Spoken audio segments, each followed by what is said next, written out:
যাকে আল্লাহ রাব্বুল আলামিন কৃতজ্ঞতা স্বীকারকারী অন্তর দিয়েছেন, সে হচ্ছে পৃথিবীর ধনী মানুষ।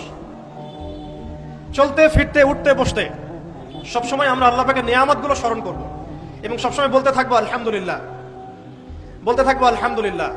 আল্লাহুম্মা লাকাল হামদ হামদান কাসীরান তাইয়িবান মুবারাকান ফি কামা ইয়ানবাগি লিজালালি ওয়াজহিক ওয়া আযীমি সুলতানিক।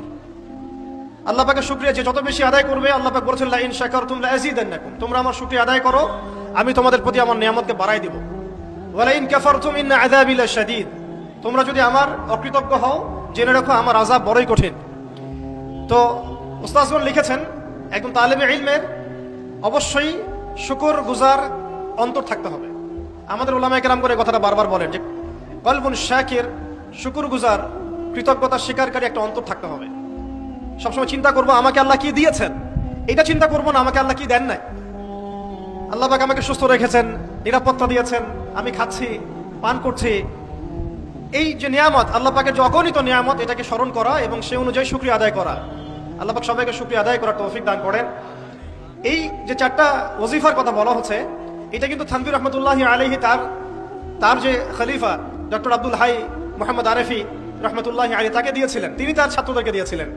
এটা আপনার তাসাউফ আত্মশুদ্ধি বইয়ের মধ্যে পাবেন। তো দ্বিতীয় এখানে যে বিষয়টা বলা হয়েছে সেটা হলো সবর করা। জ্ঞান অর্জন করতে হলেও সবর করতে হবে, আল্লাহকে পেতে হলেও সবর করতে হবে, দাওয়াত ও তাবলীগেও সফর করতে হবে, জিহাদের মাঠেও সবর করতে হবে। আমাদের ব্যক্তি জীবনে সবর থাকে, পারিবারিক জীবনে সবর, ব্যবসায় সবর, চাকরিতে সবর। যেটাই আমার মর্জির খেলাফ হচ্ছে তখনই সবর করতে হয়। আর এটা একটু কঠিন, এই কারণে আল্লাহ রাব্বুল আলামিন সবরের সাথে মাইয়াতের ঘোষণা দিয়েছেন। যে ব্যক্তি সবর করবে আল্লাহ তার সাথে থাকবেন ইনশাআল্লাহ। এই জন্য আল্লাহ পাক বলেছেন ইন্নাল্লাহা মাআস সাবিরিন, সবরকারীদের সাথে আল্লাহ পাক আছেন। এটা কঠিন, এই কারণে যখন মর্জির খেলাফ কোনো কিছু হবে তখন আমাদের আলেমগণ বলেন সবসময় পড়তে থাকা যে ইন্না লিল্লাহি ওয়া ইন্না ইলাইহি রাজিউন। এটা মাইয়াতের সাথে খাস দোয়া নয়, এটা শুধু মৃত্যুর সাথে খাস কোনো দোয়া নয়। এটা যখনই সবরের হালত আসবে তখনই পড়তে হয় ইন্না লিল্লাহি ওয়া ইন্না ইলাইহি রাজিউন। কারণ উলাইকা আলাইহিম সালাওয়াতুম মির রাব্বিহিম ওয়া রাহমা ওয়া উলাইকা হুমুল মুহতাদুন, এটা হেদায়েত পাওয়ার মাধ্যমও বটে এবং তাদের সাথে আল্লাহ পাকের রহমত আছে। তো শুকরগুজার অন্তর এবং সবরকারী অন্তর আল্লাহ পাক সবাইকে নসিব করেন, আমিন।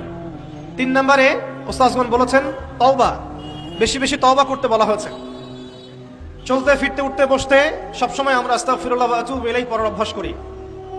যে যত বেশি তওবা করবে তার হৃদয় তত পরিচ্ছন্ন হবে, গুনাহ মাফ হবে। পরিচ্ছন্ন কলবের মধ্যেই আল্লাহ পাকের নূর এবং মারিফত নাজিল হবে ইনশাআল্লাহ। অপরিচ্ছন্ন কলবের মধ্যে কিন্তু আল্লাহর নূর নাজিল হয় না। তাই উলামায়ে কেরাম বারবার অন্তত দিনে 100 বার আস্তাগফিরুল্লাহ ওয়া আতুবু ইলাইহি পড়তে বলেন। আল্লাহ পাক আমাদের সবাইকে পড়ার তৌফিক দান করেন। আর 4 নাম্বার যেটা এই কিতাবে এসেছে সেটা হচ্ছে ইস্তেআযা, অর্থাৎ ভবিষ্যতের কোনো বিষয়ের জন্য আমাদের যদি আশঙ্কা সৃষ্টি হয়, না জানি এটা আমার উপর বিপদ আসবে কিনা, ভয়, আশঙ্কা, আতঙ্ক, এই বিষয়গুলো যদি আমাদের ভিতরে আসে, অর্থাৎ ভবিষ্যৎ নিয়ে কোনো শঙ্কা, তখন বেশি বেশি আল্লাহর কাছে আশ্রয় প্রার্থনা করতে বলা হয়েছে। পড়তে বলা হয়েছে আউযু বিল্লাহ, আউযু বিল্লাহ, অথবা আউযু বিকালিমাতিল্লাহি তাম্মাতি মিন শাররি মা খালাক, অথবা আউযু বিল্লাহি মিনাশ শাইতানির রাজীম, আউযু বিল্লাহিস সামিউল আলীম মিনাশ শাইতানির রাজীম মিন নাফখিহি ওয়া নাফসিহি ওয়া হামজিহি।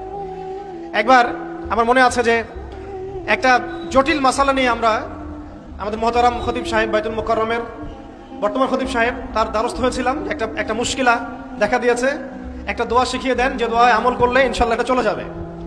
তা আমাকে তিনি পার্সোনালি বলেছিলেন যে এই দোয়াটা যেটা আমি এখন শিখিয়ে দিচ্ছি আপনাকে, এই দোয়াটা জিবরাইল আলাইহিস সালাম রাসূলুল্লাহ সাল্লাল্লাহু আলাইহি ওয়াসাল্লামকে শিখিয়ে দিয়েছিলেন এবং রাসূলুল্লাহ সাল্লাল্লাহু আলাইহি ওয়াসাল্লাম এই দোয়াটা খালিদ বিন ওয়ালিদ রাদিয়াল্লাহু আনহুকে শিখিয়ে দিয়েছিলেন। তো শোনার এবং শেখার খুব আগ্রহ ছিল, তা আমি লিখে নিচ্ছিলাম এবং নোট করছিলাম। এই দোয়াটা যদি আপনারা পড়তে পারেন, ভবিষ্যতের যে কোনো শঙ্কা, আশঙ্কা, বিপদ আপদ, বালা মুসিবত, এই বিষয়গুলোর ব্যাপারে আল্লাহর পক্ষ থেকে একটা সাকিনা এবং সুকুন হৃদয় নাজিল হবে ইনশাআল্লাহ।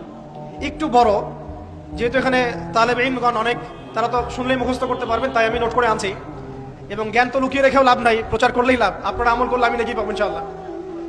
তো এই দোয়াটা হচ্ছে আউযু বিকালিমাতিল্লাহি তাম্মাতিল্লাতি লা ইউজাবিজুহুন্না বাররুন ওয়ালা ফাজির মিন শাররি মা খালাকা ওয়া যারআ ওয়া বারআ ومن شر ما ينزل من السماء وما يعرج فيها ومن شر ما ذرأ في الأرض وما يخرج منها ومن شر فتن الليل والنهار ومن شر طوارق الليل إلا طارقا يطرق بخير يا رحمن। এই দোয়াটার উপর আমল করতে থাকেন, দেখেন ভবিষ্যতের আশঙ্কা দূর হয়ে যাবে ইনশাআল্লাহ।